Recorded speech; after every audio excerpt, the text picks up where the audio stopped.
안녕하십니까. 예, 국제상학 제14강 마지막 시간으로 오늘은 해상보험의 협회 적하약관과 무역 분쟁의 해결, 무역 계약의 종료에 대해서 학습을 하도록 하겠습니다.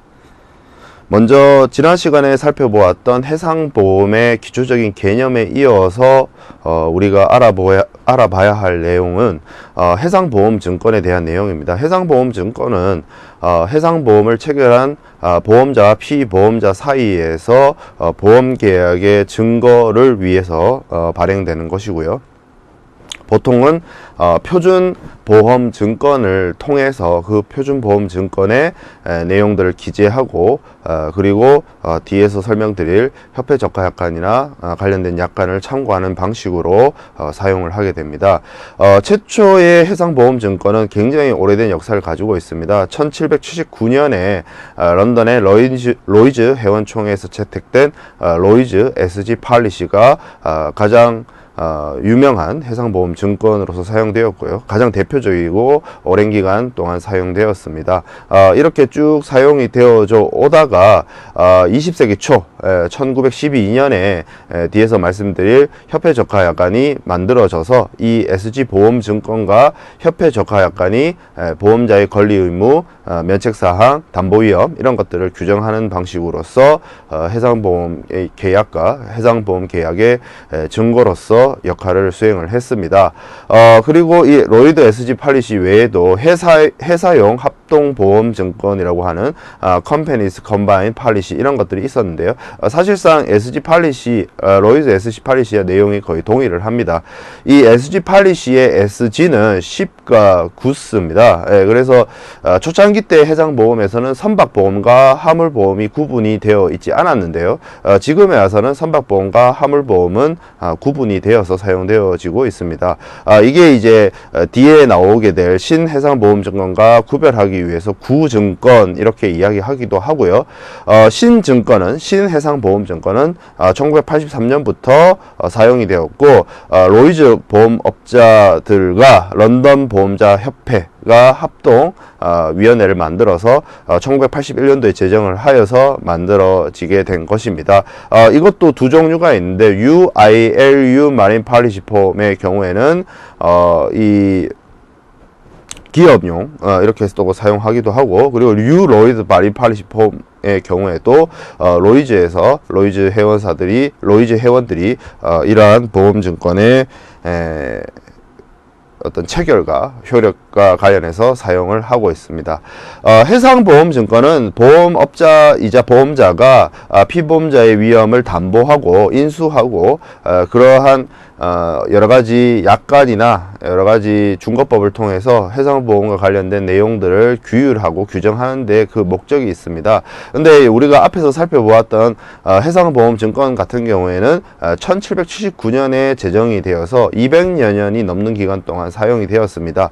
그리고 이게 신해상보험증권이 1983년도부터 사용되어졌다라고 했을 때 모든 해상보험 계약이 신해상보험증권으로 완전히 대체가 된 것이 아니고요. 부분적으로 그 기존의 구증권도 함께 사용되고 있는 구증권과 신증권이 병용해서 사용되고 있는 것이 현실입니다. 실무적으로는. 그러다 보니 이 오래된 영어 표현이 되어 있고, 그리고 그 보험증권과 보험법의 개정 이런 것들이 매우 뒤처지고 늦어지다 보니까 이 보험증권, 표준보험증권을 사용하는 보험자와 피보험자는 자신들의 어떤 담보위험과 보험 인수와 권리 의무와 면책과 관련된 사항들을 별도의 합의조항, 별도의 조항으로서 결정하거나 추가하거나 부과하거나 이런 식으로 변형해서 로이즈 SG 팔리시를 사용을 했는데요.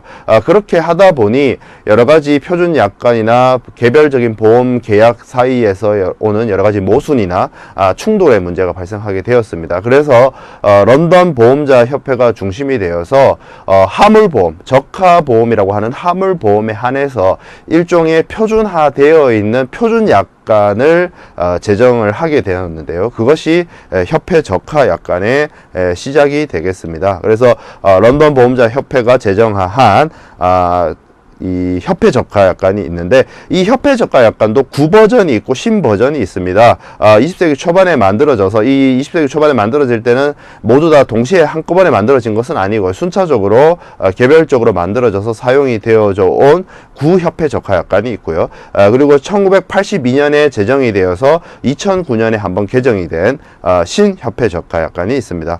구협회 저가 약관은 세 가지 조건이 있는데 ICC-AR, ICC-WA, ICC-FP가 있고요. 신협회 저가 약관도 마찬가지로 세 가지 조건이 있습니다. ICC-A, ICC-B, ICC-C 이렇게 세 가지 조건이 존재하게 됩니다. 그래서 협회 저가 약관의 어떤 개요나 의의를 좀 살펴보면, 이 해상 저가 보험 증권만으로는 여러 가지 어떤 그 법 적용이라든지 아니면 그 보험 증권의 어떤 내용에 대한 해석이라든지 이런 것들에 대해서 좀 명확하지 않고 여러 가지 모순이나 문제점을 많이 이야기를 했습니다. 그래서 이것만으로는 해상보험 증권만으로는 해상보험과 관련된 여러가지 권리 의무 관계를 충분히 다루지 못하겠다라는 판단 하에서 해상보험 관련된 표준 약관이 채택이 되게 되었는데요. 런던 보험자 협회가 중심이 되어서 1912년에 최초의 협회 저가 약관, Institute Cargo Clause, 이걸 줄여서 이제 ICC라고 얘기를 합니다. 이 ICC가 채택이 되었고, 이 ICC는 기본적으로 여러 차례 또 개정 작업을 하게 됩니다. 그러니까 해상보험증권은 1779년에 만든 SG 팔리시를 그대로 쓰면서 거기에 들어가는 그 해상보험증권과 함께 사용되어질 협회 저가 약관을 필요나 시대사항이나 산업의 요구, 보험업계의 요구에 따라서 추가 개정을 하는 방식으로 사용을 해 온 것이죠.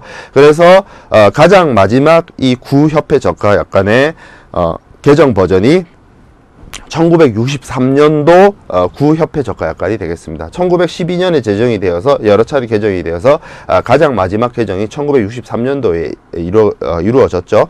그리고 82년에는 20년 뒤에 82년에는 신협회 저가 약관, 완전히 체계가 상이한 신협회 저가 약관을 출범을 시켜서 제정을 해서 발효를 시켜서 사용을 하고 있습니다. 이 협회 저가 약관도 제가 앞에서 말씀드렸던 보험증권처럼 구증권과 신증권, 이것이 함께 병용해서 사용되고 있다라고 말씀을 드렸는데요. 협회 저가 약관도 마찬가지로 1963년도에 구협회 저가 약관과 1982년도에 신협회 저가 약관이 병행해서, 그거는 뭐 이 실제로 보험 계약을 체결하는 당사자들의 의지나 의사에 따라서 구협회 저가 약관을 채택을 하든 신협회 저가 약관을 채택을 하든 자율에 맡겨져서 병용해서 사용되고 있습니다. 그리고 이 1982년에 나온 신협회 저가 약관도 제정된 지 시간이 좀 경과했기 때문에 새롭게 만들어진 지 25년 만에 로이즈 협회와 보험자 협회 이런 곳에서 합동으로 위원회를 설립을 해서 준비를 해서 2009년 날짜로 2009년 1월 1일자로 신협회 저가 약관의 개정 버전이 또 발표되게 되었습니다. 자, 그래서 먼저 살펴보게 될 부분은 구협회 저가 약관이 되겠습니다. 그래서 구협회 저가 약관은 보험증권의 오래된 역사에 따라서 개별적으로 사용되어지던 약관들이 그 내용의 통일이나 문헌의 상이함 이런 것들로 인해서 보상 범위와 보상 규모, 보상 면책 범위 이런 부분에 대해서 많은 분쟁이 발생하게 되었고, 이런 그 보험증권의 약관의 통일에 대한 필요성이 제기되다 보니까 1884년에 설립된 런던 보험자 협회 ILU를 중심으로 약관, 보험자 약관의 어떤 통일 작업이 시작이 되어서요.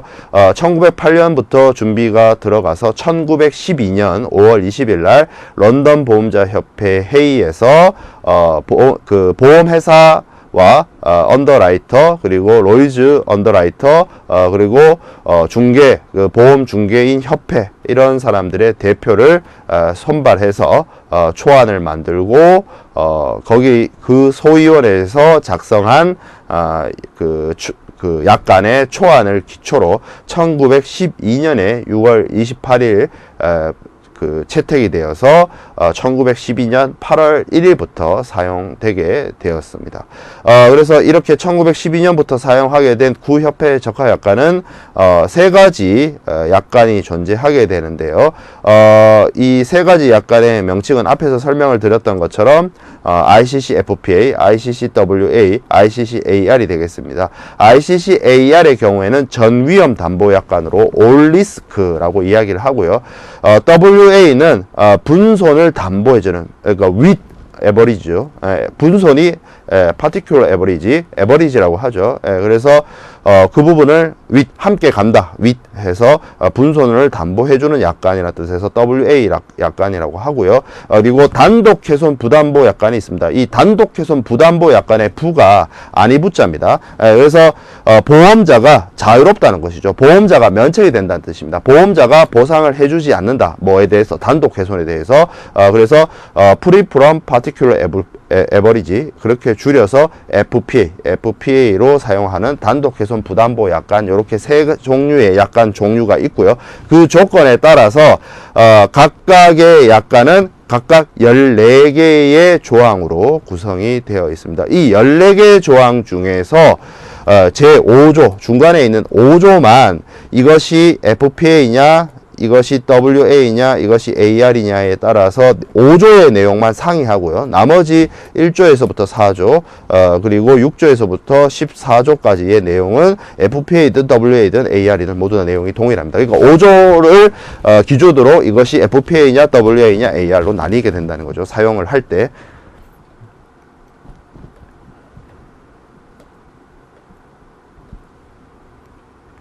자, 그래서 구협회 적하약관의 담보 범위를 좀 살펴보면 6번 슬라이드에 있는 내용과 같습니다.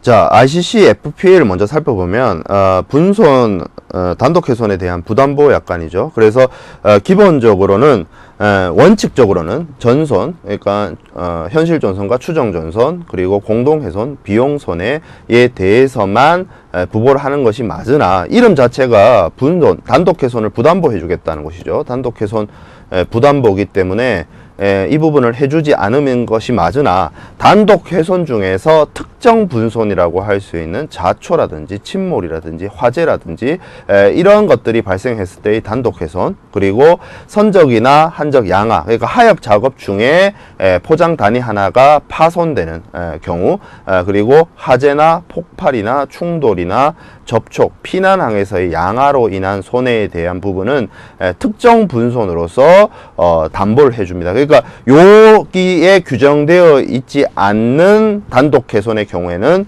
보험자 면책, 보험자가 보상을 해주지 않는 단독 훼손이 되겠고요. ICCWA는 with average죠. 분손 담보 약관이죠. 그렇기 때문에 여기 당연히 마찬가지로 이 범위가 넓어지면서 전손, 현실 전손, 추정 전손, 공동 훼손, 비용 손해, 그리고 특정 분손, 그리고 특정 분손 외의 단독 훼손에 대해서도 WA를 통해서 보험의 부보를 받을 수가 있는 부분이 되겠고요. 그리고 거기에 추가로 악천 후에 의해서 해수손이 발생을 했을 때에 대해서도 보험자가 담보를 해주는 것으로, 보상을 해주는 것으로 되어 있습니다. 그리고 ICC-AR을 선택하게 되면 이 모든 것을 보험자가 책임을 지고 담보를 해주고요. 거기에 더해서 외부적, 우발적 원인에 의한 손해도 ICC-AR을 통해서 보상을 받을 수 있다라고 규정이 되어 있습니다. 이렇게만 말씀을 드리면 ICC-AR을 선택을 했을 때는 세상의 모든 위험, 세상의 모든 손실로부터 보험자가 보상을 해주는 것으로 이해하실 수가 있는데요. 절대 그런 건 아니고요. 이 ICC-FPA와 ICC-WA의 경우에는 열거 책임주의라고 볼 수가 있습니다. 그러니까 보험자가 담보하는, 보험자가 책임을 지는 어떤 손해의 형태에 대해서 이렇게 나열해 놓은 것이죠. 하지만 ICC-AR은 포괄주의라고 볼 수가 있는데요. 이 포괄주의의 의미는 세상의 모든 위험으로부터, 세상의 모든 손해로부터 보험자가 피보험자를 담보하고 보상하겠다는 의미가 아니라 보험자의 어떤 보상의 면책 범위 외에 해당되는 것에 대해서 다 책임지겠다. 이런 의미로 해석을 하시는 게 바람직합니다. 이 구협회 저가약관과 신협회 저가약관 모두 보험자 면책에 대해서 규정하고 있습니다.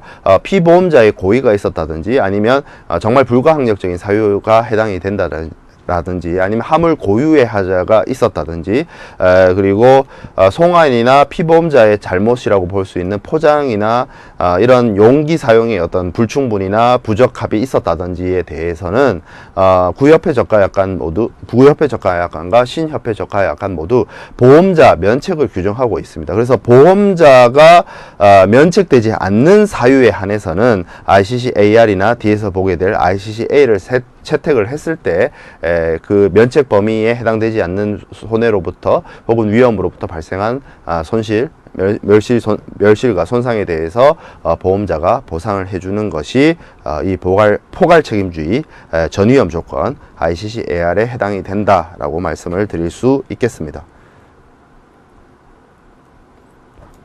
자, 그 다음에 살펴보게 될 것은 1982년 신협회 저가약관입니다. 1982년 신협회 저가약관은 이 시기에 신보험증권 유로이드 SG 팔리시가 제정이 되었고 거기에 따라서 이 구증권과 신증권의 차이가 예전에 구증권의 경우에는 여러 가지 약관의 추가로 인해서 본문 약관, 이탈릭 서치 약관, 난외 약관 이렇게 약관들 스스로가 너무 많고 그리고 병립을 해서 서로 모순되거나 서로 충돌되는 경우가 있었는데요.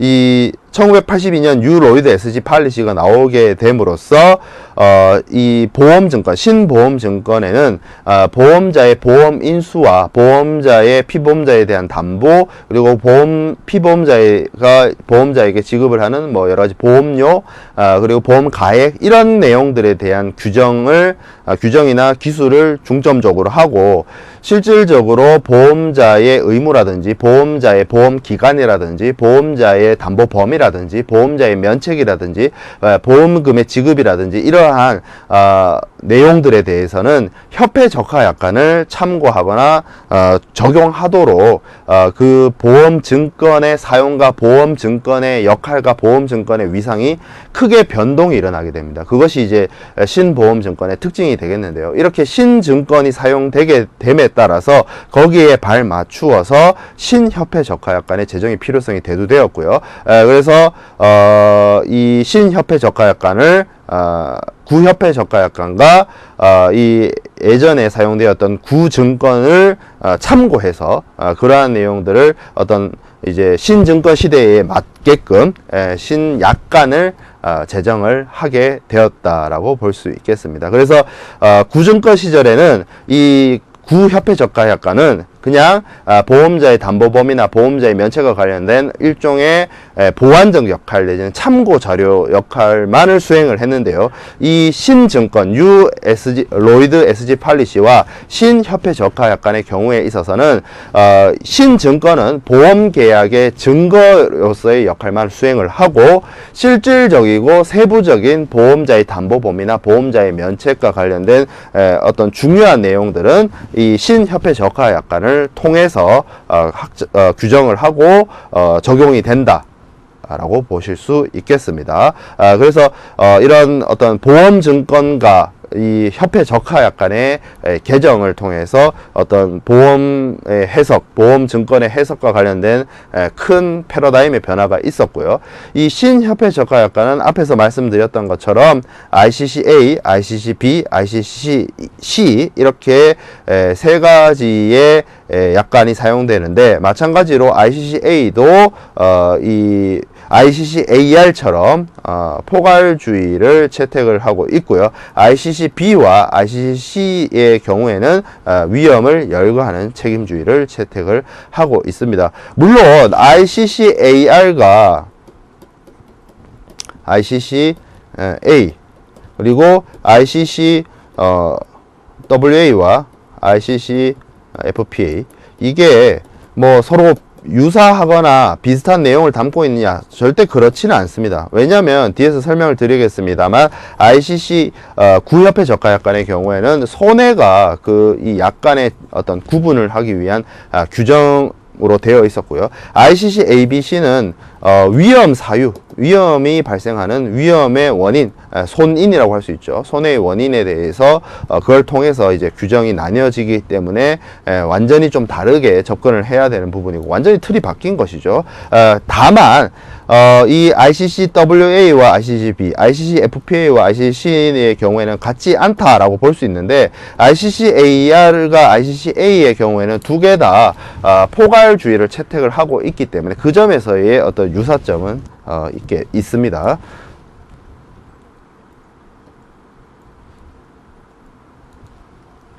자, 그래서 뭐 재정 배경을 좀 살펴봤고요. 그리고 이 1982년도에 협회 저가약관은 또 2009년에 들어와서 한 번의 개정이 일어나게 되었습니다. 2009년 개정은 아무래도 25년의 시간적 변화를 고려를 했고요.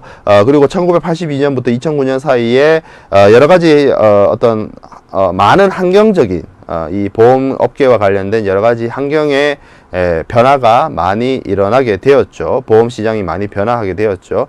국제 테러와 같은 사건, 9.11 테러와 같은 사건도 있었고, 여러 가지 해상 사기라든지, 그리고 전자 IT 기술의 발달로 실무 관행에 여러 가지 변화가 일어난다든지 해서, 몇 가지 변화들이 있었고요. 그래서 그런 것들을 반영을 해서, 2009년 1월 1일부터 정식으로 적용할 수 있는, 신협회 저가약관의 개정 버전이 사용이 되겠습니다. 그래서, 어떻게 보면 신협회 저가약관의 경우에는 82년도 버전보다는 2009년도 버전을 기준으로 적용이 되고 있다라고 볼 수가 있고요. 그래서 지금은 사실은 이 구협회 저가약관 그리고 82년도 버전, 2009년도 버전이 모두 다 병용해서 적용이 된다, 병용해서 사용이 된다 이렇게 보실 수 있겠습니다. 자, 그러면 2009년도의 개정사항은 어떻게 바뀌게 되었느냐? 1982년도 버전과 2009년도 버전이 어떤 차이점이 있느냐? 1982년도 버전보다는 2009년도의 버전이 조금 더 피보험자에게 유리하도록 개정이 된 측면이 있습니다. 그래서 그런 것들이 피보험자의 요구사항에 따라서 개정이 되었고 그걸 통해서 이 보험자의 담보와 관련된 약관 조항들이 조금 더 표현이나 이런 부분에 있어서 좀 더 명확해지고 확실해졌다라는 변화가 있었고요. 그리고 그러한 표현들 자체가 이제 명백해지고 명확해지고 합리화됨으로 인해서 조금 더 피보험자가 사용을 하기 편하도록 바뀌게 되었다는 점이죠. 그리고 특히 이제 보험 기간에 있어서의 확장이 이루어졌는데요. 보험자가 피보험 목적물인 화물에 대해서 보험자로서의 책임을 지는 구간, 보험 기간이라고 제가 설명을 드렸는데 이 구간이 1982년도 버전에서는 운송 개시 시를 위해서 창고를 떠날 때부터 시작을 해서 최종 창고에서 화물이 도착할 때까지의 구간이 보험 기간이었으나 2009년부터는 창고 안에서 보험 목적물이 운송 차량에 적재되기 위해서 맨 처음 이동할 때부터 시작을 하고 그리고 목적지에서 운송 차량에서 양하가 완료될 때까지로 보험 기간이 확장이 되었습니다. 쉽게 말해서 창고가 이렇게 있다라고 치면 예전 1982년도 버전은 이렇게였죠. 창고에서 창고까지. 그렇지만 2009년부터는 창고에 있는 화물을 운송 차량에 적재하기 위해서 움직이기 시작한 때, 그러니까 창고 안에서 사고 혹은 운송 차량에 적재했을 때 발생하는 사고에 대한 부분까지도 보험자의 담보 범위, 보험자의 책임 범위로 확장되었다라는 점에서 좀 의미가 있고요. 그리고 뭐 그 외에도 뭐 보험 이 보험 약관과 관련해서 여러 가지 표현적으로 애매했던 측면, 예를 들어서 뭐 상품이라고 지칭을 한다든지 뭐 이런 부분에 대해서 보험 목적물로 명확히 표시를 한다든지에 하는 여러 가지 변화를 통해서 좀 더 사용의 편리함을 가져다 주었다라고 볼 수 있겠습니다. 그리고 2009년도 버전을 기준으로 ICC-A와 ICC-B 그리고 ICC-C의 담보 위험을 좀 구분해서 살펴보면 지금 10번 슬라이드에 있는 표를 통해서 우리가 이해를 할 수가 있는데요. ICC-A의 경우에는 전부 다 동그라미가 쳐져 있기 때문에 여기에 규정되어 있는 모든 위험으로부터 발생하는 멸실 손상에 대해서 보험자가 책임을 부담을 하고요. B와 C로 갈수록 X표가 늘어나게 되죠. 그래서 담보 범위가 이제 좁아지게 되는 그런 것이 되겠습니다. 그리고 ICC 그 신협회 저가약관이 구협회 저가약관, 그러니까 ICC-AR이나 ICC-WA나 ICC-FPA하고는 조금 다른 점이 이 협회 저가약관의 어떤 약관을 나누는 기준이 구협회 저가약관에서는 분손을 담보해준다, 단독 훼손을 담보해주지 않는다, 뭐 전손은 해준다, 비용손은 해준다, 뭐 그런 식으로 손해를 기준으로 우리가 지난 시간에 살펴보았던 해상 손해의 그 부분을 기준으로 삼아서 ICC-AR은 여기까지, ICC-WA는 여기까지, ICC-FPA는 여기까지 이렇게 담보를 해준다는 방식으로 규정이 되어 있었습니다. 하지만 신협회 저가약관에 와서는 그런 해상 손해를 기준으로 그런 약관을 나누는 것이 아니고요. 신협회 저가약관은 그 멸실 손상을 야기시킬 수 있는 위험을 담보해 주느냐, 이러한 위험까지는 담보해 준다, 이러한 위험을 추가로 더 담보해 준다, 이러한 위험을 더 해준다, 이런 식으로 해상사고를 통해서 화물이나 선박에 손해를 입힐 수 있는 위험 사유를 기준으로, 손해의 정도가 아니라 위험의 사유를 기준으로 ICC-A, ICC-B, ICC-C가 구분이 되어 있다라는 점이 되겠습니다. 그래서 위험 조항을 좀 살펴보면 6가지가 나옵니다. 이 6가지는 상당 인과관계에 의한 손해입니다. 쉽게 말해서 이 근인관계의 손해와 상당 인과관계의 손해로 조금 구분이 되는데, 근인관계는 좀 쉽게 말하면 직접적 영향이라고 볼 수가 있고요. 이거 물론 이렇게 해석을 하면 반론의 여지는 있습니다. 그렇지만 여러분들에게 좀 더 쉽게 설명을 드리고자 말씀을 드리는 부분이 직접적인 영향으로서 화물의 멸실 손상을 일으킨 것이고요. 상당 인과관계라는 것은 조금 간접적으로 적용이 되었고, 그렇게 멸실 손상을 일으킨 것으로 합리적으로 추론해 볼 수 있는 그러한 관계의 경우에는 이 담보의 이 담보 위험에 의해서 합리적으로 추론을 해서 실질적으로 화물의 어떤 멸실 손상이 일어났다라고 볼 수 있을 때 이렇게 담보 위험을 구분해서 본다라는 점이죠. 그래서 ICC-ABC에서 ICC-AB는 모두 다 적용이 되고 ICC 하나는 적용이 안 되는데, 그 내용을 좀 살펴보면 화재 폭발은 모두 다 되고요. 선박의 자초, 교사, 침몰, 전복, 이걸 다른 말로 얘기하면 해상 고유의 위험에 해당이 됩니다. 그리고 우리가 해상보험뿐만 아니라 창고와 그 창고 안으로 보험자의 담보 책임이 확장되고 있죠. 그렇기 때문에 육상 운송 용구, 선박을 싣기 위해서 화물을 옮기는 과정에서 발생할 수 있는 여러 가지 전복이나 탈선 사고에 대해서도 보험자가 담보를 해주고 있고요. 그리고 충돌이나 접촉, 화물에 대해서 충돌이나 접촉이 일어났을 때에 대해서도 책임을 지고 있고요. 그리고 조단항에서 화물을 뭐 여러 가지 천재지변이나 이런 것들을 피하기 위해서 조단항에 들어가서 화물을 내릴 때 발생한 사고나 멸실 손상에 대해서도 보험자가 책임을 지고 있고요. 다만 이제 천재지변이라고 할 수 있는 지진이라든지 하산의 분화라든지 낙뢰라든지 이런 것들의 경우에 대해서는 ICC-C에 있어서는 보험자가 책임을 지지 않는 담보 위험이 되겠습니다.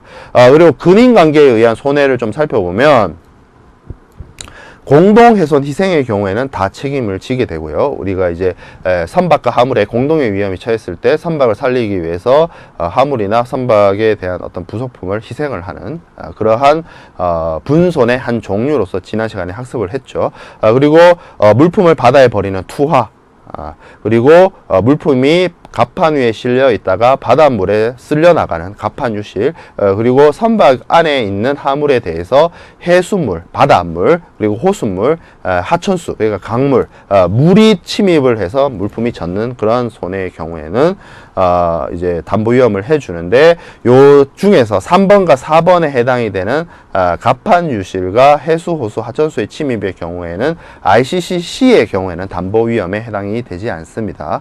그리고 선적이나 하역 작업 도중에 발생하는 하물의 포장 단위당 추락 전손의 경우에는 ICCC의 경우에 담보를 해주지 않고요. 그 외 여기에 구체적으로 그래서 ICC B와 C는 나열주의죠. 담보 위험을 나열하고 있죠. 여기 나열되어 있지 않는 일체의 부가적인 위험에 대해서는 ICCA 포괄주의를 채택하고 있는 ICCA의 경우에만 담보 위험에 해당이 되고요. 그렇다고 해서 모든 담보 위험을, 모든 사고, 모든 위험으로부터 발생하는 멸실 손상에 대해서 ICCA를 통해서 보험을 들었을 때 다 담보되는 것이 아니고요. ICCA의 경우에도 보험자 면책 사유에 해당이 되게 되면 ICCA라 할지라도 보험자가 면책이 되어서 보험금 지급을 하지 않게 되게 됩니다. 그래서 ICCA는 면책 위험에 해당이 되지 않는 경우에만 보험자가 다 책임을 진다, 이렇게 해석을 해야 되는 부분이 되겠습니다.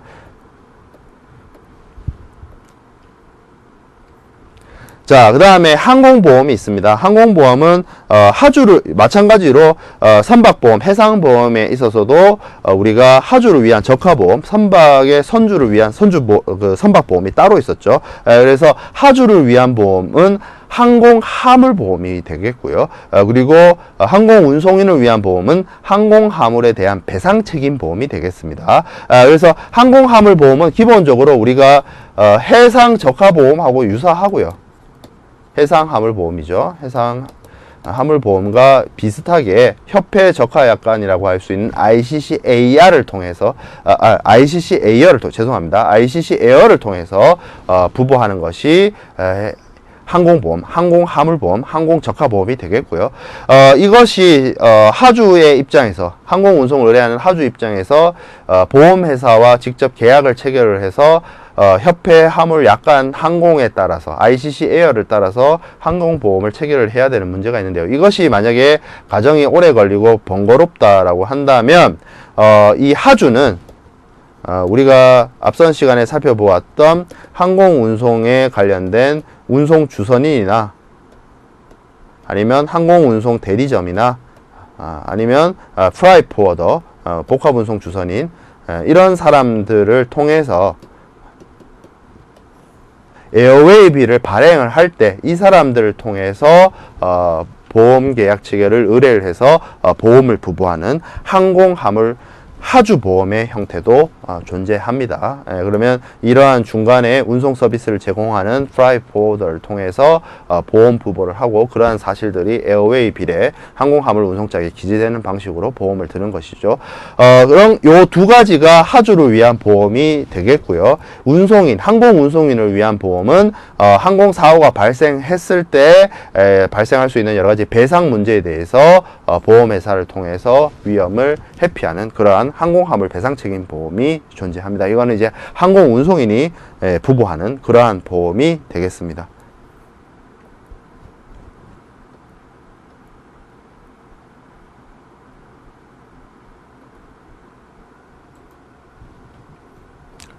자, 그 다음에 살펴보게 될 보험은 정책보험입니다. 뭐 항공보험도 우리가 살펴보았는데 간략하게만 이 내용을 체크하고 넘어가면요. 우리나라의 경우에는 뭐 우리나라뿐만 아니라 뭐 다른 나라들도 이러한 수출보험 제도를 유지를 하고 있는데, 무역 거래를 하다 보면 여러 가지 비상위험과 신용위험에 처하게 됩니다. 예를 들어서 수입업자가 대금을 지급하지 않는다든지, 뭐 제대로 물품의 어떤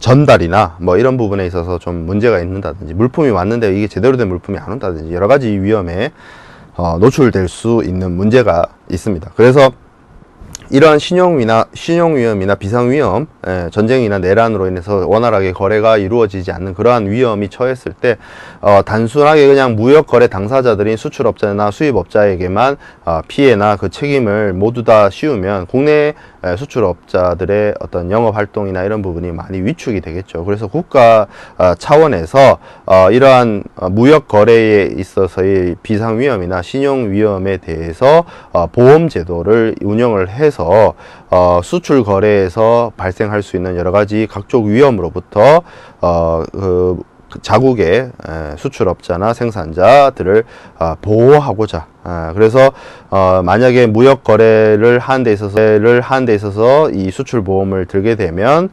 상대방이 대금 지급을 하지 않거나 계약을 파기를 하거나 아니면 뭐 수입국에 여러 가지 전쟁 행위나 뭐 소요 사태나 문제가 발생했을 때 이 수입자로부터 해소해야 하는 대금 이런 부분에 대한 손실을 보상해주는 그러한 것이 수출보험이 되겠습니다. 그래서 우리나라의 경우에는 무역보험공사, 한국무역보험공사라고 하는 K-슈어에서 이런 정책보험 제도를 운영을 하고 있고요.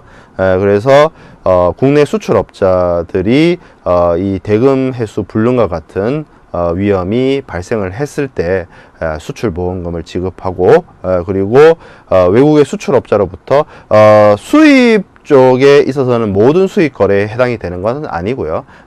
원자재라든지 뭐 이런 특정한 경우에 한도가 좀 그 품목이 이런 게 좀 제한이 있습니다.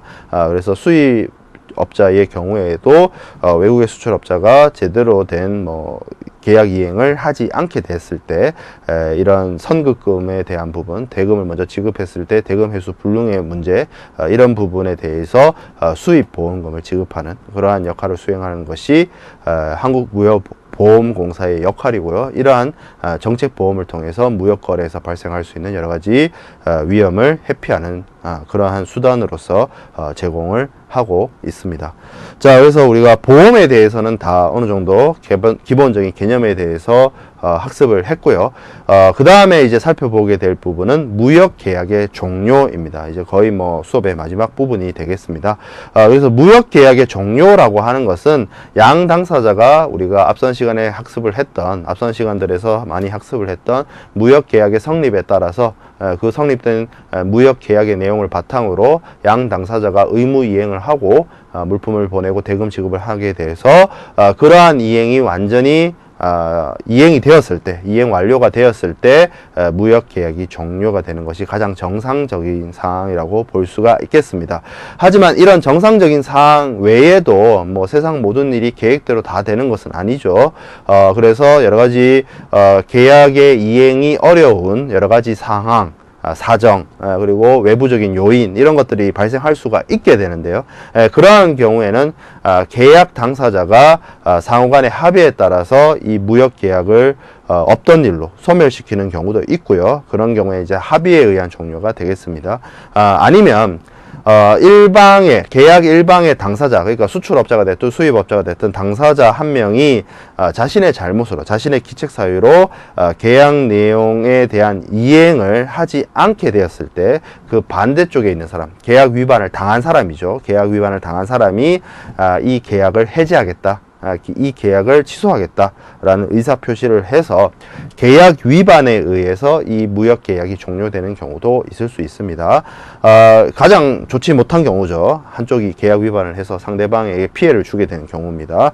그리고 그 외에도 계약이 유효하게 성립이 됐는데 그 이후에 우발적인 사태나 우발적인 요인에 의해서 정상적으로 양 당사자가 계약 이행을 하는 것이 불가능하게 되었을 때는 양 당사자 모두 기책 사유가 없기 때문에 자동으로 계약이 해제되어서 이 채권 채무 관계가 자동적으로 소멸되는 이행 불능에 의한 종료, 프러스트레이션에 의한 이행 불능에 의한 종료가 있겠습니다. 뭐 아름답게 양 당사자 모두 의무 이행을 해서 아름답게 무역 계약이 종료되는 경우도 있지만 그렇지 않은 한쪽의 일방적인 계약 위반에 따라서 상대방이 큰 손실을 입었고 거기에 따라서 계약 해제를 하게 되는 경우도 있다라는 것이죠. 이러한 것이 이제 대표적으로 무역 계약의 종료의 경우이고요.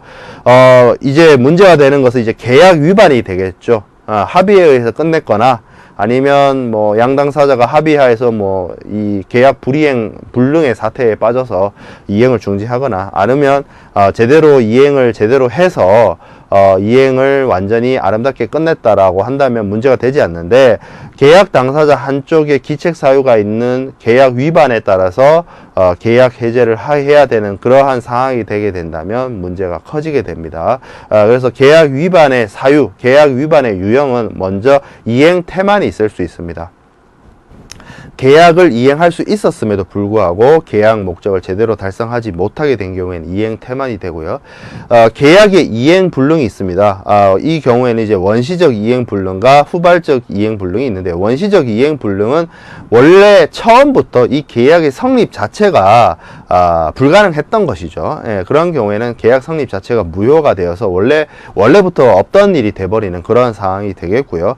후발적 이행 불능이 있을 수 있습니다. 후발적 이행 불능이라고 하는 것은 계약 성립 시에는 계약이 이행 가능한 상태였어요. 하지만 어떠한 후발적 사태에 의해서 계약 이행이 불가능하게 되는 경우를 후발적 이행 불능이라고 합니다. 이 경우에 특히 어느 당사자에게도 기책 사유가 없이 이행 불능이 되는 경우에 있어서는 계약 목적 달성 불능, 그래서 영미법에서 말하는 frustration, 도저히 양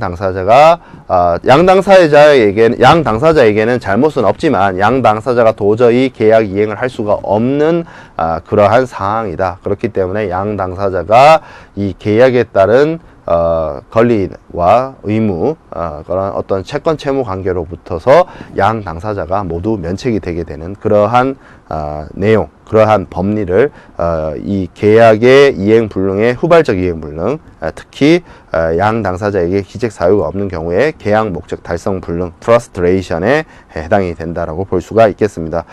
그 외에도 한쪽이 계약 내용의 이행을 거절하는 이행 거절과 이행을 했다 하더라도 계약 내용대로 완전히 이행을 하지 않은 불완전한 계약 이행, 불완전 이행이 있을 수 있겠습니다. 이런 것들이 다 계약 위반에 해당이 되고요. 이 계약 위반에 대해서 경중에 따라서 또 나눠볼 수가 있습니다. 계약 내용을 전부 어기거나 아니면 중요한 사항에 대해서 위반을 하게 된 경우가 있을 수 있고요.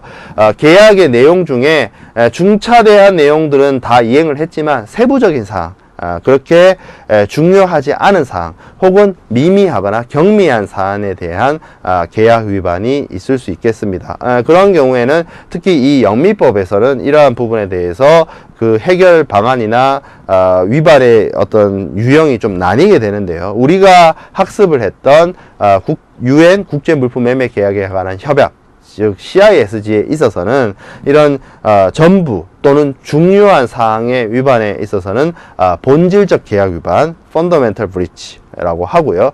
그렇지 않은 미미하거나 경미한 계약 위반에 있어서는 비본질적 계약 위반, 본질적 계약 위반이 아닌 위반으로서 정의 내리고 있습니다. 자, 그래서 무역 클레임에 대해서 이런 계약 위반이 있게 되면 당사자는 자신의 당연한 권리의 행사로서 손해배상 청구와 같은 계약 해제와 손해배상 청구를 하게 되게 될 텐데요. 이러한 무역 클레임이라고 하는 것은 단순하게 상대방이 뭐 제대로 된 계약 이행을 하지 않는다라고 해서 어떤 불평 불만을 하는 것이 아니라 계약 내용에 따라서 양 당사자가 계약 성립 시에 합의한 계약 내용에 따라서 당연한 손해배상 청구를 할 수가 있는 부분이고요. 그러한 손해배상 청구 혹은 클레임은 이 무역 계약에만 존재하는 것이 아니라 운송 계약 내용대로 이루어지지 않았을 때 운송인에게 제시하는 운송 클레임, 그리고 보험 계약 내용에 따라서 실질적으로 보험 목적물에 어떤 멸실 손상이 발생했을 때, 사고가 발생했을 때 보험자에게 손해보상을 청구하는 그런 보험 클레임, 그리고 매매 계약의 당사자, 무역 거래의 당사자라고 할 수 있는 매도인과 매수인 사이에서 여러 가지 계약 내용대로 그 내용의 이행이 제대로 이루어지지 않았을 때 상대방 당사자에게 제기하는 무역 클레임, 이런 것들이 모두 다 당연한 권리 행사로서의 요구, 당연한 권리 행사로서의 청구에 해당되는 클레임에 해당이 된다라고 말씀드릴 수 있겠습니다. 이러한 무역 클레임은 기본적으로 발생 원인에 따라서 좀 살펴보면, 기본적으로 품질에 따른 클레임이 있을 수 있습니다. 뭐 품질 불량이라든지 품질 상이라든지 뭐 다른 물품이 들어왔다든지 변질이라든지 변색이 됐다든지, 이런 부분에 대해서 계약 위반을 사유로 상대방에 대해서 계약의 원활한 이행 내지는 손해배상 청구 혹은 계약 해제를 요청하게 되는 것인데요. 이러한 품질에 대한 클레임에 대한 부분을 해결하기 위해서는 기본적으로 무역계약을 성립을 시킬 때 무역계약의 거래 조건에 있어서 명확하게 품질에 대한 부분을 결정하고, 그리고 품질의 결정 시기에 대해서도 명확하게 해두는 것이 이러한 품질에 대한 클레임을 발생시키는 것을 막는 방법이 되겠습니다. 그 외에도 수량에 대한 부분, 그리고 포장이나 화인에 대한 부분, 물품의 선적 시기와 관련된 부분, 그리고 대금 결제 방법에 대한 부분, 혹은 대금 결제가 제대로 원활히 이루어지지 않았을 때에 대한 어떤 이의 제기, 이런 부분에 대해서 무역 클레임이 발생할 수가 있겠습니다. 그리고 무역 클레임의 성질에 따른 분류를 해보면, 계약 내용의 원활한 이행을 하지 않아서 계약 위반의 어떤 상대방이 계약 위반의 당사자에게 무역 계약 이행의 가실이나 무역 계약 이행의 태만에 대해서 책임을 제기하는 것이 일반적 클레임에 해당이 되고요. 그리고 이제 마켓 클레임과 계획적 클레임이 있습니다. 이거를 뭐 같은 의미로서 사용되기도 하고 굳이 구분을 해서 사용되기도 하는 경우가 있는데요. 어떤 의미를 얘기를 하냐면, 마켓 클레임은 이겁니다. 마켓 상황, 그러니까 시장 상황이 좋지를 않아요. 그래서 계약 이행을 해가지고 물품을 받아왔을 때 뭐 수입국의 가격이 하락을 한다든지 해서 실질적으로 내가 마진을 남기지 못한다, 손해를 입을 것으로 예상이 되게 되면 수출자나 물품을 제조하는 당사자에게 뭐 품질 불량이나 뭐 서류상의 하자나 이런 것들, 경미한 가시를 꼬투리 잡아서 어떤 대금의 감액을 요구한다든지 계약의 어떤 해제를 요구한다든지 아니면 대금 지급을 거절한다든지 하는 행위를 마켓 클레임이 되겠습니다. 이것은 굉장히 어떻게 보면 굉장히 불공정한, 어떻게 보면 불합리한 계약 이행의 어떤 당사자의 모습이 될 것이고요. 계획적 클레임이 있을 수 있습니다. 계획적 클레임, 이거는 매매 거래의 당사자가 어떤 악의를 가지고 상대방으로 하여금 계약 이행에 지장을 주도록 해서 상대방을 계약 불이행으로 뭐 손해배상을 청구한다든지 이런 식으로 함정을 파서 유도를 하는 그런 것이 되겠습니다. 일종의 사기죠. 무역계약의 어떤 사기에 해당이 되는 방법인데, 이것도 굉장히 부정의한, 불합리한, 나쁜 방법이 되겠습니다. 이런 일반적인 무역 클레임도 있고요. 마켓 클레임이나 계획적 클레임과 같은 방법의 클레임도 있다. 이 경우에는 아무래도 마켓 클레임이나 계획적 클레임의 경우에는 이것을 일반적인 무역 거래 분쟁 해결 절차로 해결하는 것이 아니라 뭐 소송이나 여러 가지 형사 고발, 고소 이런 문제로 비화될, 확장될, 확대될 여지와 문제가 있다라는 점을 말씀드리겠습니다. 자, 그러면 이렇게 일반적인 상황에서의 무역 클레임이 발생을 했고, 계약 위반을 당한 당사자는 계약 위반을 한 당사자를 상대로 여러 가지 손해배상 청구나 계약 해제, 이런 부분에 대해서 문제 제기를 하게 되겠죠. 이런 무역 분쟁이 발생을 했을 때는 이 무역 분쟁을 해결하는 방법이 매우 중요해지게 되겠습니다. 그래서 1차적으로는 당사자 간의 협상이나 하해나 교섭으로서 문제를 해결하는 것이 가장 바람직한 부족하다라고 볼 수가 있겠죠. 그래서 그런 것들이 대표적으로 당사자 간의 분쟁을 해결하는 화해라든지 아니면 타협이라든지 이런 것들이 이 무역 분쟁의 당사자들 사이에 협상이나 교섭에 해당이 되는 부분이고요. 이렇게 허심탄회하게 얘기를 해서 그러한 부분에 대해서 양 당사자가 오랜 비즈니스 관계와 오랜 신뢰 관계를 구축하고 있다라고 한다면 양 당사자의 교섭과 협상을 통해서 문제를 해결하고 더 나은 방향으로 계약 이행을 할 수 있도록 계약의 세부적인 변경이나 이런 것들을 할 수가 있는 부분이고요. 이것이 이제 당사자 간의 문제가 해결이 되지 않고 당사자 간의 의견이 계속 절충되고 대립을 하게 된다라고 한다면 당사자 사이에서 분쟁 해결이 이제 어려워지고 제3자가 객관적인 제3자가 개입을 해서 분쟁을 해결할 수밖에 없게 되겠는데요. 이러한 제3자의 분쟁 해결 개입을 통해서 해결하는 방안은 20번 슬라이드에 나와 있는 것처럼 알선, 조정, 중재, 소송이 있겠습니다.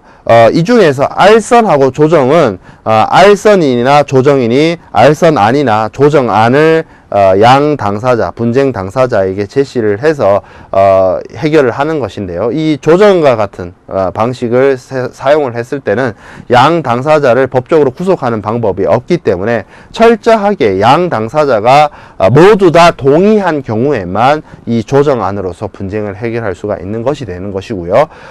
그 외에도 대표적인 대체적 분쟁 해결 제도인 중재를 통해서 아비트레이션을 통해서 분쟁을 해결하는 방안이 있을 수 있는데요. 이거는 이제 알선 조정하고 다른 점이 중재인의 중재 판정이 내려지게 되면 이 중재 판정에 대해서 법적인 구속력을 가지게 되어서 이 어떤 중재 판정이 양 당사자의 분쟁 해결의 최종 결정이 돼버리는 그러한 방법이 또 있습니다. 그 외에도 우리가 익히 알고 있는 법원을 통해서 소송 절차를 통해서 이제 지방법원, 고등법원, 대법원 판결에 의해서 양 당사자의 분쟁이 해결이 되는, 물론 우리나라 법원에서 무역계약의 중거법원, 관할법원으로서 우리나라 법원이 판결을 내리는 경우도 있지만 다른 나라의 경우에도 사법기구, 법원의 판결에 의해서 그 나라를 중거법으로 하거나 재판 관할 지역으로 선정이 되어 있다라고 한다면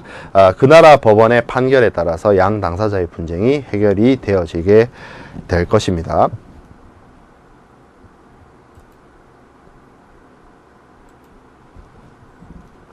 자, 그래서 앞에서 말씀드렸던 무역 분쟁 해결 방법에 대해서 좀 나눠서 살펴보면, 기본적으로 피해 당사자가 상대방에 대해서 손해배상 청구권을 행사하지 않는 청구권의 포기도 있을 수 있고요. 그리고 말씀드렸던 것처럼 양 당사자가 교섭이나 타협, 협상을 통해서 사건을 원만히 해결을 하는 화해, 타협, 협상, 뭐 이런 것들이 다 당사자 간의 분쟁 해결 방법이 해당이 되고요. 제3자의 개입에 의해서 분쟁을 해결하는 방법으로서는 말씀을 드렸던 것처럼 알선, 조정, 중재, 소송이 있겠습니다. 그래서 알선은 중립적인 제3자가 당사자에게 하해를 권고하는 것이 알선이고요. 중립적인 제3자가 당사자에게 조정안을 제시하는 것은 조정이라고 합니다. 물론 이 두 가지 모두 다 구속력이 없고요. 중재는 아비트레이션에 해당이 되는데, 이 알선, 조정, 중재를 묶어서 대체적 분쟁 해결 제도라고 해서 ADR이라고 얘기하기도 합니다. 그래서 이 중재는 제3자인 중재인의 판정에 따라서 그 판단에 양 당사자가 구속이 되는 그러한 것이 이제 중재가 되겠고요. 여기서 이제 양 당사자는 중재를 통해서 분쟁을 해결했다라고 하면 중재인의 중재 판정에 대해서 이행을 해야 됩니다. 따라야 된다는 거죠. 법적으로 이제 강행적인 이제 구속력이 중재 판정을 승인해 주게 되면, 법원이 중재 판정부가 중재 판정을 내리게 되면 이 중재 판정문에 대해서 법원의 승인을 얻어서 강제 집행이나 대집행을 집행할 수 있는 부분이 생겨나게 되고요. 그리고 대체적 분쟁 해결 제도는 아닌 이게 원래의 의미로서의 사인과 사인 간의 분쟁 해결 방법이죠. 법원에 제소해서 법원의 판단에 따라서 문제를 해결하는 그런 소송을 통한 분쟁 해결 방법이 있겠습니다. 이 중에서 중재를 우리가 좀 더 자세하게 학습을 하게 될 텐데요. 이 중재는 기본적으로 가장 대표적인 소송의 대체적인 분쟁 해결 방법이 되겠습니다. 소송은 우리가 앞에서도 이야기를 했다시피 몇 가지 가장 대표적인 분쟁 해결 방법이지만 몇 가지 문제점을 가지고 있습니다. 일단 소송은 기본적으로 3심제입니다. 제가 말씀드렸던 것처럼 지방법원, 고등법원, 대법원에 3심제를 유지하고 있기 때문에 그 3심을 모두 다 진행을 하는 데 있어서의 여러 가지 시간적으로 그리고 여러 가지 변호사 비용, 소송 비용의 발생에 문제가 있습니다. 그리고 제가 이런 말씀을 드렸어요. 우리나라 법원을 관할 법원, 중급 법원으로 하는 경우에는 우리나라 법원의 판결을 받는 것이고 외국 법원의 외국에 있는 법원을 중급 법원이나 뭐 관할 법원으로서 지정을 하게 되면 그 법원에서 이제 소송을 진행을 하게 되는데 그렇다 보니 이것이 국제적인 전 세계를 아우를 수 있고 전 세계를 어떤 구속력이나 기판력을 제공할 수 있는 국제 법원이라는 것이 없기 때문에 각국의 법원의 판결에 따라야 되고 그 각국의 법원이라는 것이 각국이 존재하고 있는 여러 가지 자국의 강행법과 이 무역 계약이 상치되거나 상충하거나 하는 문제도 발생할 수 있고요. 그리고 우리나라의 경우에는 대륙법 체계를 채택을 하고 있는데 영미법 국가에 갔을 때는 여러 가지 법 체계가 상이해서 발생할 수 있는 여러 가지 문제점이 있을 수 있고요. 그리고 이런 문제도 있을 수 있습니다. 우리나라 법원이 판결을 내렸는데 우리나라 법원의 판결문을 들고 외국에 찾아갔을 때 과연 외국 법원이 이 국내 대한민국 법원의 판결을 승인을 해줄 것이냐. 그래서 법원의 판결이란 것이 결국 그 나라의 영토 어떤 주권이 미치는 영향 아래서에만 이 법적인 효력이 존재할 수 있다라고 볼 수 있기 때문에 이런 외국과의 법 집행 혹은 국제적인 법원의 판결에 대한 승인과 집행의 문제가 이 소송에 있어서는 문제 제기가 되어질 수 있는 부분이 되겠습니다. 그래서 이 무역 분쟁의 해결과 관련해서는 대체적 분쟁 해결 제도의 하나라고 볼 수가 있는 중재를 통해서 문제를 해결하는 것이 매우 바람직하다라고 볼 수가 있겠는데요. 이 중재를 통해서 분쟁을 해결하게 된다면 이 3심제에서 오는 여러 가지 시간의 경과나 비용적인 문제의 절감을 할 수가 있고요. 그리고 중재의 경우에는 소송을 통해서 분쟁을 해결했을 때 문제될 수가 있는 다른 나라의 외국에서의 어떤 승인과 집행, 그 나라의 우리나라 중재 판정부의 판정문을 들고 외국에 갔을 때 외국 법원으로부터 그 승인을 득할 수 있어서 그를 통해서 여러 가지 강제 집행이나 대집행을 이행할 수가 있는 그러한 중재만의 여러 가지 장점이 있다라고 볼 수가 있겠습니다. 그래서 중재에 대해서 조금 더 자세히 살펴보고자 합니다. 무역 분쟁 해결과 관련해서. 그래서 중재 절차를 우리가 먼저 살펴볼 텐데 중재 신청에서 중재 판정이 행해질 때까지의 일련의 절차를 모두 다 중재 절차라고 합니다. 그래서 여기 뭐 분쟁 당사자 이렇게 되어 있는데 사실은 이 사람이 무역 거래에서는 매도인이죠. 매도인이고 뭐 분쟁의 당사자, 매수인, 뭐 반대가 될 수도 있지만 뭐 기본적으로 개념은 뭐 그렇게 잡겠습니다. 이 매도인과 매수인 사이에서 무역 계약이 체결이 되었고요. 이 무역 계약서나 무역 계약과 관련해서 중재 합의가 반드시 이루어져야 되는 부분이 있는데 이 중재 합의가 이 무역 계약에 포함이 되어 있어서 이 양 당사자가 에게 발생한 분쟁을 중재를 통해서 분쟁 해결을 하기로 합의가 이미 이루어진 것이죠. 그래서 거기에 따라서 이행이 됩니다. 그러면 계약 위반을 한 당사자가 있다라고 한다면 계약 위반을 당한 사람은 이 중재 합의에 따라서 중재 신청을 하게 됩니다. 우리나라는 인정된 공인된 중재기관, 중재판정부를 운영하는 중재기관으로서 대한상사중재원이 존재합니다. 대한상사중재원의 사무국에 중재 신청을 하게 되고요. 그렇게 되면 거기에 따라서 이제 접수를 하고 이 내용에 대해서 분쟁의 당사자에게 통지가 가게 됩니다. 그래서 이제 분쟁으로 문제를 해결하겠다라는 것이 이제 그 절차가 넘어가게 되는 것이죠. 그래서 신청인의 중재 신청에 대해서 이 내용에 대해서 이 반박하는 일종의 답변서를 분쟁 당사자가 보내오게 되면 이 양쪽의 서류를 바탕으로 대한상사중재원은 중재인을 선정하게 됩니다. 중재인은 보통 중재판정부라고 하는데 이 중재판정부에는 3인의 중재인으로서 구성이 됩니다. 중재인 3인으로서 구성이 되는데 이 각각의 신청인과 피신청인이 한 명씩 선정을 하고요. 그래서 여기서 지금 중재인을 선정한다는 얘기가 나오죠. 신청인 1명, 피신청인 1명 이렇게 선정을 하고, 그리고 이 중재판정부를 구성하고 있는 대한상사중재원의 사무국에서 1명을 지정을 해서 이 3인의 판정에 따라서 중재 판정이 결정이 되게 됩니다. 그래서 중재판정부가 선정이 되게 되면 이 중재판정부는 기본적으로 양 당사자의 의견을 청취하고 양 당사자가 제출한 여러 자료를 검토하는 심리 과정을 거치게 되고요. 이 심리를 통해서 어떤 당사자 일방의 손을 들어주고 혹은 이제 양 당사자의 절충안을 양 당사자가 모두 만족할 수 있는 절충안을 이제 중재 판정으로서 내리게 되는데요. 그런 중재 판정이 있게 되면 이 대한상사중재원이 사법기관 이라고 볼 수가 없기 때문에 이 중재인이 판정한 중재 판정문에 대해서 대한상사중재원이 가지고 있다가 법원에 관할 법원에 이송을 해서 법원에 승인이 있게 되면 법원에 승인 절차가 있게 되면 어떤 효력을 발휘하게 되어서 이 중재 판정이 양 당사자의 분쟁을 해결하는 최종 결정이 되어버리는 것이 중재 절차가 되겠습니다.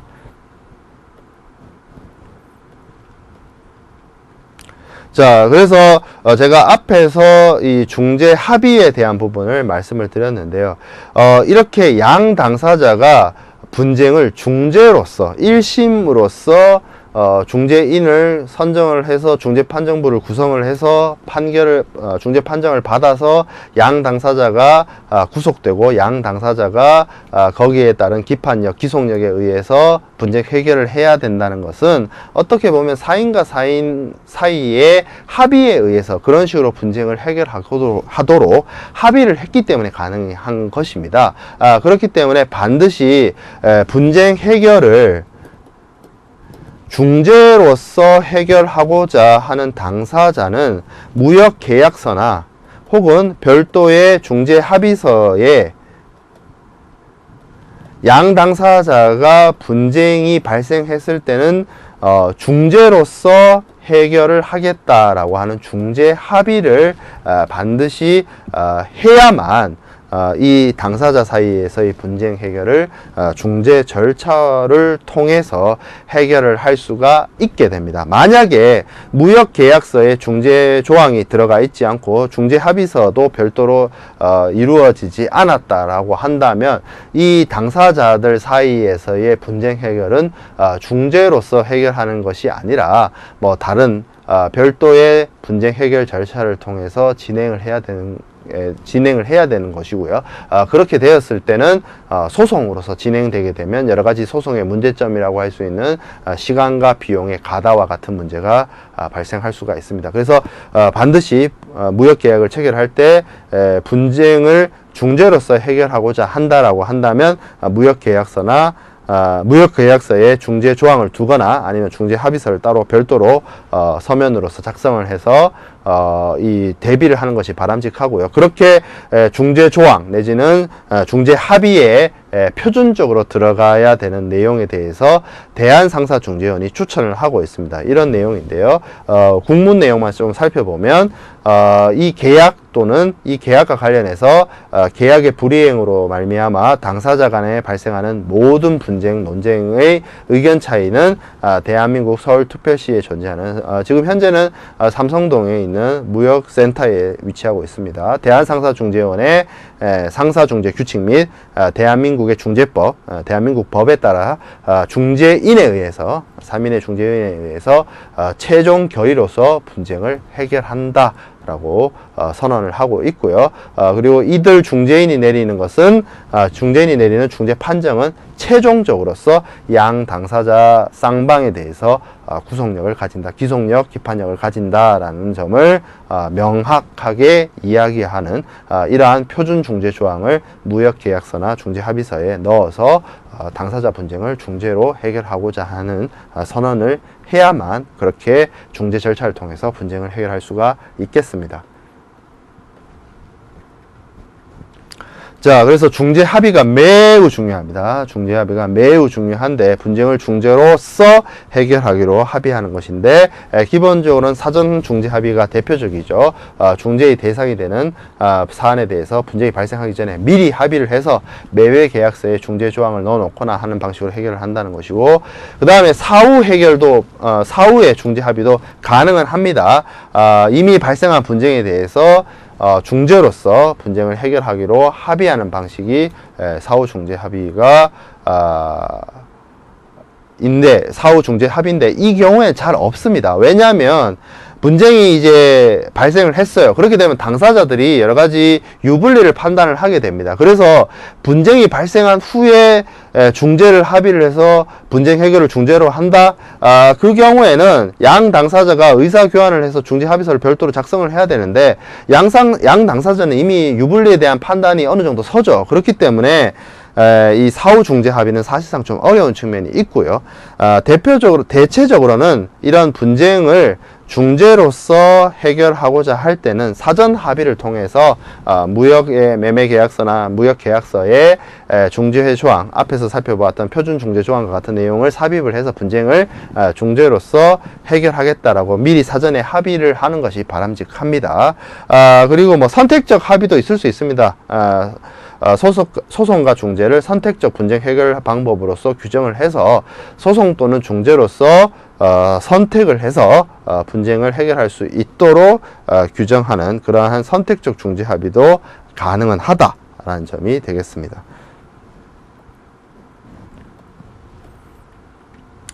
자, 그래서 중재 조항이나 뭐 중재 계약이나 이런 것들을 통해서 양 당사자 사이에서 분쟁이 발생하게 되었을 때 중재 계약을 통해서 분쟁을 해결해야 되는데, 만약에 이런 중재 계약을 통해서 분쟁을 중재로서 해결하기로 합의를 했음에도 불구하고 중재로 갔을 때 내가 뭐 원하는 만큼의 어떤 해결책을 얻지 못하겠다, 혹은 분쟁을 중재로 해결하는 것이 불리하다라고 판단되는 당사자는 중재 계약이, 중재 조항이, 중재 합의가 있음에도 불구하고 법원에 소송을 제기할 수가 있는데요. 그런 경우에는 법원에 대해서 상대방이 중재로서 분쟁을 해결을 하는 게 이를 원하는 당사방이 중재 계약이 존재한다, 양 당사자 사이에 분쟁 해결과 관련해서 중재 계약이 존재하고 무역 계약서에 중재 합의를 삽입을 했고 아니면 중재 합의를 이루었고 하는 내용들을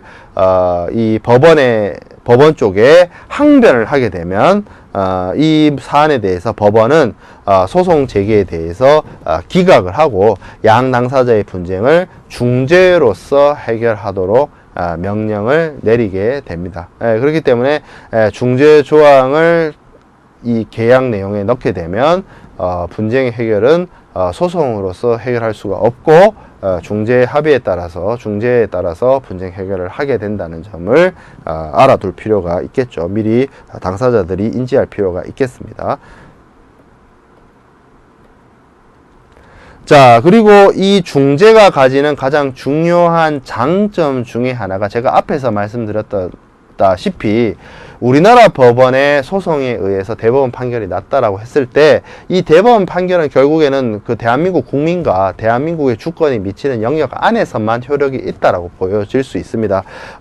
한국의 법원이 판결을 한 내용에 대해서 어떻게 보면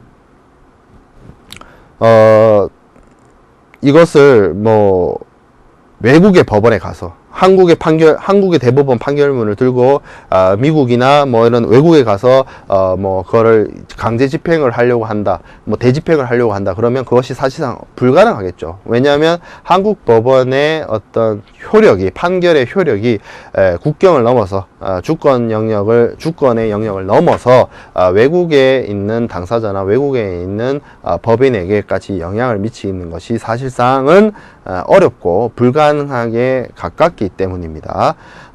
이러한 문제를 해결하기 위해서 중재가 좋은 대안이 될 수가 있는데요. 이 중재와 관련된 여러 가지 국제 협약 중에 가장 대표적이고 가장 유명한 것이 뉴욕 협약이라고 하는 외국 중재 판정의 승인 및 집행에 관한 유엔 협약이 있습니다.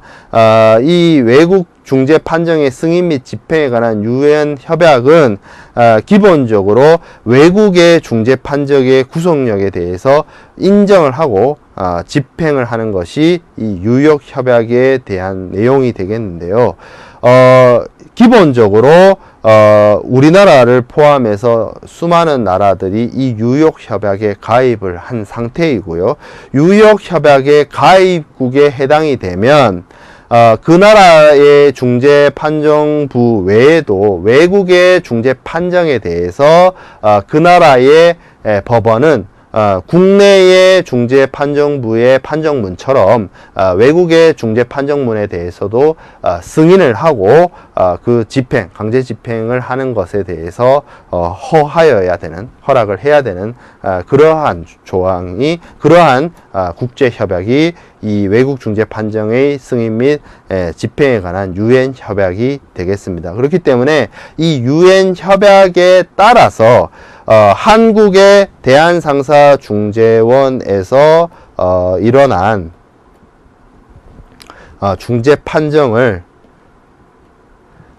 미국의 법원에서 승인을 받고 강제 집행을 하는 것이 가능하다는 것이죠.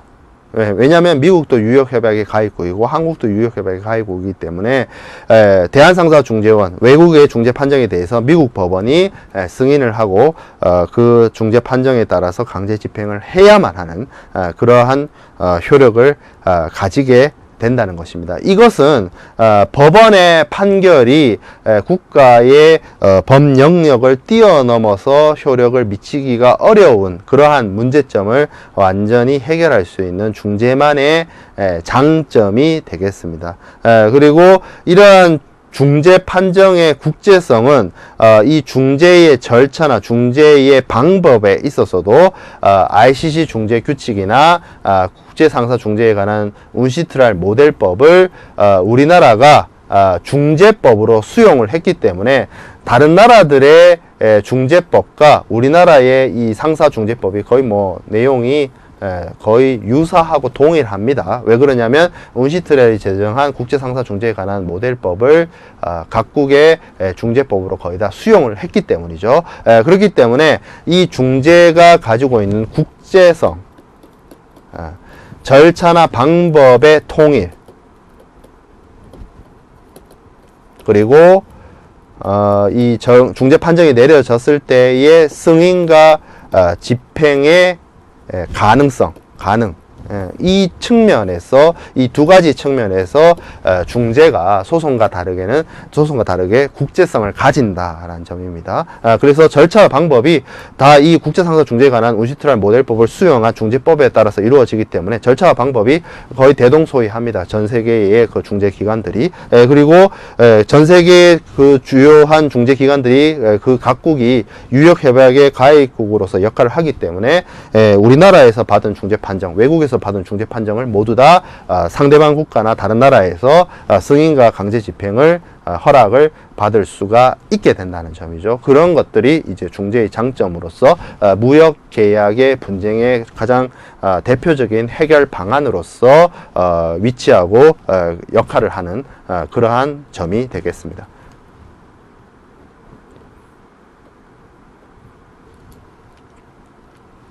자, 그래서 우리가 제가 앞에서 살펴보았던 이 중재와 관련된 절차와 함께 그 중재의 이행과 효력 집행과 관련된 부분을 한 번씩 이렇게 쭉 절차를 통해서 한번 살펴보면 27번 슬라이드의 내용에 해당이 되겠죠. 자, 그래서 분쟁 당사자 A가 있고 분쟁 당사자 B가 있습니다. 이 두 사람 사이에서 무역 분쟁이 발생을 했습니다.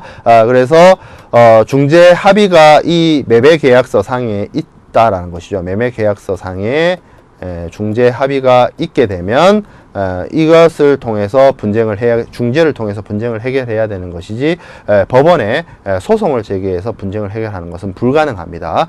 그렇기 때문에 만약에 분쟁 당사자 A가 자신의 유불리를 판단을 해서 소송을 제기하게 되면 이 경우에는 만약에 이 중재 합의가 없어서 이 소송을 제기했다라고 칩시다. 그런 경우도 있겠죠. 그래서 요 두 가지 경우를 나눠서 살펴봐야 되는데 중재 합의가 있는 경우와 중재 합의가 없는 경우로 나눠서 생각을 해보죠. 그래서 중재 합의가 없었어요. 그래서 소송을 제기했어요. 그래서 이 양 당사자 A와 한국에 있는 분쟁 당사자 A와 외국에 있는 분쟁 당사자 B 사이의 분쟁에 대해서 법원이 확정 판결을 내린다 하더라도 이것을 외국에 가져가서 관할권이 있는 외국의 법원이 이것에 대해서 집행 신청을 했을 때 받아들여 주지 않으면 외국의 판결이나 효력이나 집행에 대해서 인정을 하는 것은 각 국가의 주권, 사법권에 대한 침해가 될 수가 있기 때문에 보통 인정 안 해줍니다. 그렇기 때문에 분쟁의 당사자 A는 법원에서 만약에 승소를 하였다 하더라도 이것을 해결할 방법이 없는 것이죠. 이것을 집행할 방법이 없는 것이 되어버립니다. 그래서 소송의 한계가 여기서 명확해지는 것이죠. 자, 그래서 중재 합의가 양 당사자의 매매 계약서에 있어요. 그래서 분쟁 당사자 A는 중재 판정을 대한상사중재원이나 다른 여타 중재기관에 신청을 하죠. 그렇게 되면 분쟁 당사자 B는 자신이 매매 계약서에 중재 합의를 했기 때문에 당연히 여기에 따라갈 수밖에 없는 것이고요. 분쟁에 대한 어떤 중재인을 선정을 하고 심리를 진행을 해서 중재 판정이 내려지면 이 중재 판정을 가지고 가서 분쟁 당사자 A는 이 중재 판정의 이행을 분쟁 당사자가 자발적으로 이행하지 않는 경우에 이 중재 판정문을 들고 이 분쟁 당사자 B에게 영향을 줄 수 있는 외국의 집행법원에 가서 집행을 신청할 수가 있게 되는 겁니다. 만약에 근데 이 외국이 우리나라처럼 유역협약의 채약국이다 라고 한다면 이 유역협약을 이 국가와 이 국가법원이 지켜야 되는 것이죠. 그래서 이 법원은 유역협약에 따라서 강제 집행을 명령하고 여기에 대해서 강제 집행에 대한 이행을 분쟁 당사자 B는 해결을 해야 되는 것이 됩니다. 예를 들어서 배상금을 물어야 된다라고 했을 때 쉽게 말해서 중재 판정에 대한 합의가 없고 분쟁을 소송으로서 해결을 한다라고 쳤을 때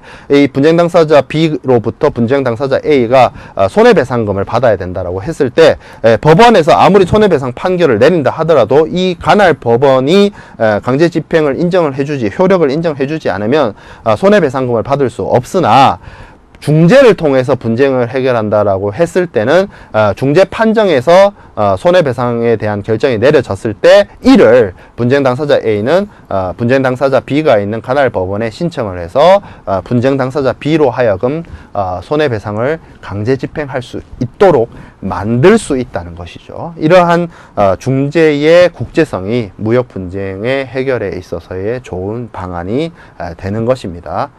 자, 그래서 우리가 무역 계약의 종료, 무역 계약이 아름답게 잘 매도인의 의무, 매수인의 의무에 있어서의 이행이 잘 이행이 되었다라고 한다면 이행에 의해서 무역 계약이 종료되었을 때는 큰 문제가 없죠. 다만 계약 위반에 의해서 무역 계약이 종료가 되었을 때는 그 계약 위반을 한 당사자, 물론 무역 계약의 불이행이 양 당사자의 기책 사유가 없이 일어났다라고 한다면 그건 이제 프러스트레이션의 문제인 것이고요.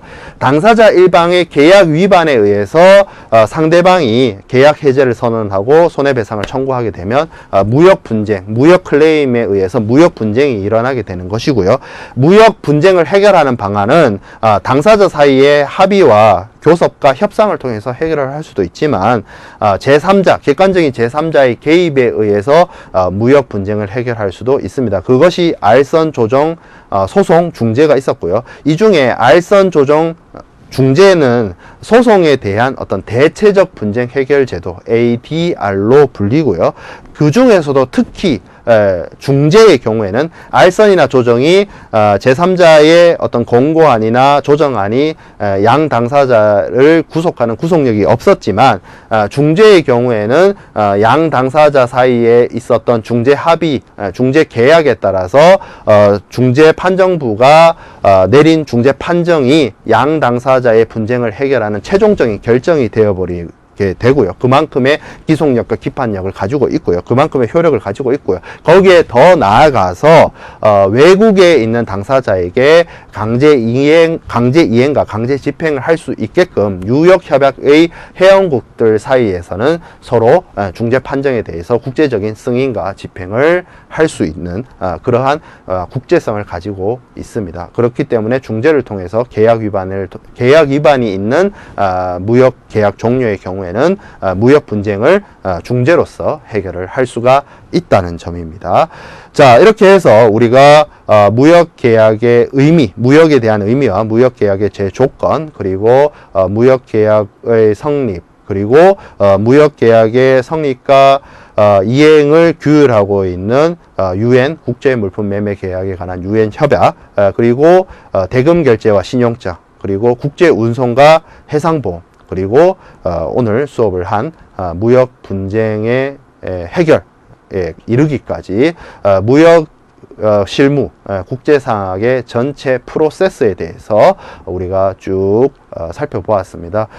무역 실무는 제가 수업의 서두에서도 말씀을 드렸던 것처럼 하나하나의 끊어진 어떤 절차나 개념이나 법리가 아니고요. 이것이 매도인과 매수인 사이에서 계약 체결을 하고 계약의 세부 조항들을 정하고 그리고 거기에 대한 매도인과 매수인이 계약을 이행을 하고 그리고 거기에 대해서 무역 계약을 이행하기 위해서 대금 결제를 하고 운송을 하고 보험을 드는 그리고 그것이 완전히 잘 이행이 되었을 때 종료되고 완전히 제대로 이행되지 않았을 때 분쟁이 발생해서 그걸 해결하는 하나의 처음부터 끝까지의 프로세스, 시퀀스가 있는 프로세스로서 이루어지기 때문에 하나가 별개로서 구성되어지는 것이 아니라 모두 다 하나하나가 전 과정이 연결이 되어 있는 하나의 실무 절차라고 이해를 하고 그러한 시각과 그러한 접근으로 이 무역 실무와 국제상학을 공부하는 것이 바람직하다라고 최종적으로 마지막으로 이 수업을 듣는 학생 여러분들에게 말씀을 드리겠습니다. 수업을 들어주셔서 매우 감사합니다.